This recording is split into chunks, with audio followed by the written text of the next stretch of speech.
ಜೈ ಶ್ರೀರಾಮ್. ಎಲ್ಲರಿಗೂ ನಮಸ್ಕಾರ. ನಾನು ನಿಮ್ಮ ರೈತನ ಮಗ ಬಸವರಾಜ ಮುಧೋಳ್. ಮುಂಜಾನೆ ಜಳಕನ ಮಾಡಿಲ್ಲ.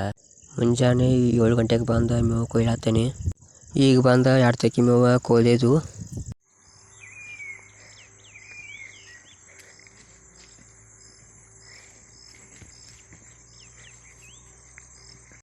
ಇನ್ನೊಂದು ತಕ್ಕಿನ ಕೋದ ನಮ್ಮದು ಹಾರಿ ತೋರಿಸ್ತಾನೆ ಬರ್ರಿ. ಇದು ನೋಡ್ರಿ ನಮ್ಮದು ಹಾರಿ.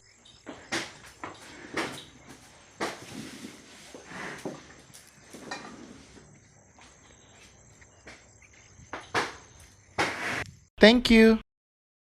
ಇನ್ನು ಹಗ್ಗ ಹಾಸಿ ಮೇವು ಹಾಕತ್ತೀನಿ. ಅದ್ರಾಗಿನ ಮೇವು ತೊಗೊಂಡ ಮನೆಗೆ ಹೊಂಟೇನಿ. ಮೇವು ವಾಜ್ಯ ಐತಿ ತೊಗೊಂಡ ಮನೆಗೆ ಹೊಂಟೇನಿ. ಇಲ್ಲಿಗೆ ವಿಡಿಯೋ ಮುಗಿಸ್ತಾನು. ಲೈಕ್ ಮಾಡಿ, ಸಬ್ಸ್ಕ್ರೈಬ್ ಮಾಡಿ, ರೈತನ ಮಗನ ಬೆಳೆಸಿ. ಧನ್ಯವಾದಗಳು. ಮತ್ತೆ ನಾಳೆ ಮುಂಜಾನೆ ಸಿಗೋಣ. ಎಲ್ಲರಿಗೂ ನಮಸ್ಕಾರ.